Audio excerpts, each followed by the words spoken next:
एक आयरनी मैं आपको बताता हूं। एमबीए सीईटी करके एक एग्जाम होता है जो मैनेजमेंट स्टडीज के लिए स्टूडेंट्स को सिलेक्ट करता है।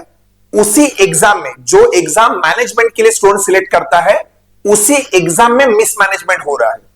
किस तरीके का मिसमैनेजमेंट हो रहा है करके, एग्जाम सेंटर पे जो पीसी स्टूडेंट को दिए जा रहे हैं वो एक नंबर के घटिया क्वालिटी के दिए जा रहे हैं। एक स्टूडेंट का 10-10 बार पीसी बंद पड़ रहा है, उसको 10 बार पीसी चेंज करते बैठना पड़ रहा है एग्जाम टाइम में। आप सोचिए उस स्टूडेंट का मेंटल स्टेट क्या होगा जब जो एग्जाम के लिए 2.5 घंटे के हिसाब से आप अपने आप को प्रिपेयर करके जा रहे हो, उसे 5 घंटे तक एग्जाम सेंटर में बैठा है रखा जा रहा है।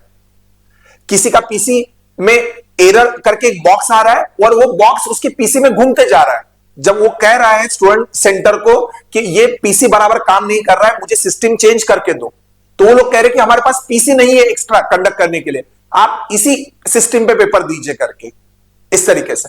और तो और जिस पेपर में मैं था, कुछ स्लॉट में था करके, उसमें क्या हो रहा है सिस्टम में मैं आपको बताता हूं। मैं आंसर टिक करते जा रहा हूं, फिर कुछ समय के बाद कुछ क्वेश्चन के आंसर ऑटोमेटिकली अनटिक होते जा रहे हैं और मैं वापस जाके देख रहा हूं कि ये तो मैंने टिक किया था, उसके बावजूद वो वापस अनटिक हुआ है। और ये सिर्फ मेरा नहीं हुआ है, मेरे जैसे बहुत सारे स्टूडेंट्स है करके उनके साथ हुआ है। हमारी खुद की कोचिंग क्लासेस है तो हम एज अ टीचर करके एग्जाम देते हैं, पर बाकी स्टूडेंट्स भी जो पेपर दे रहे हैं उनके लिए बहुत ज्यादा दिक्कत हो रही है। अब आप सोचिए करके, जो स्पीड बेस्ड एग्जाम होता है एमबीए सीईटी जैसे, अगर उनमें 5 मिनट भी अगर आप लेट हो जाते हो एग्जाम केस में, तो आप सोचिए करके कट ऑफ में आप बहुत नीचे आ जाओगे करके।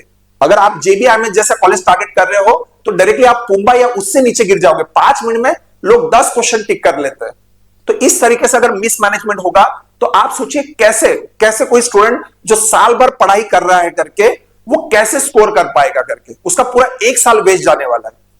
एमबीए सीईटी का एग्जाम जो है वो 3,000 रुपए लेता है 2 अटेम्प्ट के, 3,000 रुपए 2 अटेम्प्ट के, एक अटेम्प्ट के 1,500 रुपए लिए जा रहे हैं। आप 500 रुपए दोगे ना करके तो कोई नॉर्मल कोचिंग सेंटर उससे अच्छे तरीके से कोई एग्जाम कंडक्ट करवा देगा करके। अगर आप 1,500 रुपए ले रहे हो करके, उसमें भी इस तरह के घटिया पीसेस आप अगर अवेलेबल करवा के दे रहे हो, तो किस तरह की कंपनी को सीईटी सेल कॉन्ट्रैक्ट दे रहा है, ये हमारा सवाल है सीईटी सेल से। अगर ये वीडियो किसी स्टूडेंट्स को और ज्यादा स्टूडेंट्स को इस तरह की कोई दिक्कत जा रही है तो ये वीडियो इतने लोगों तक शेयर कीजिए, सो दैट ये सीईटी सेल और अगर कोई एजुकेशन मिनिस्टर है जो ये बात सुन सकता है और इसमें अगर कुछ कर सकते हैं, तो हमारा ये रिक्वेस्ट रहेगा कि इसमें कुछ देखिए। और क्योंकि अगला अटेम्प्ट 1 महीने बाद है, अगर उसमें भी सेम तरीके का अगर दिक्कत गया तो आप सोचिए करके एक स्टूडेंट का पूरा 1 साल वेस्ट होने वाला है। 1 साल बहुत ज्यादा महंगा होता है, बहुत लोगों के पास सेकंड अटेम्प्ट का चांस नहीं होता है इस तरीके से। और ये जो घटना मैं आपको बता रहा हूं ये अमरावती सेंटर पे हुई थी, और ऐसे ही कुछ घटनाएं हमने नागपुर सेंटर से भी सुनी है करके।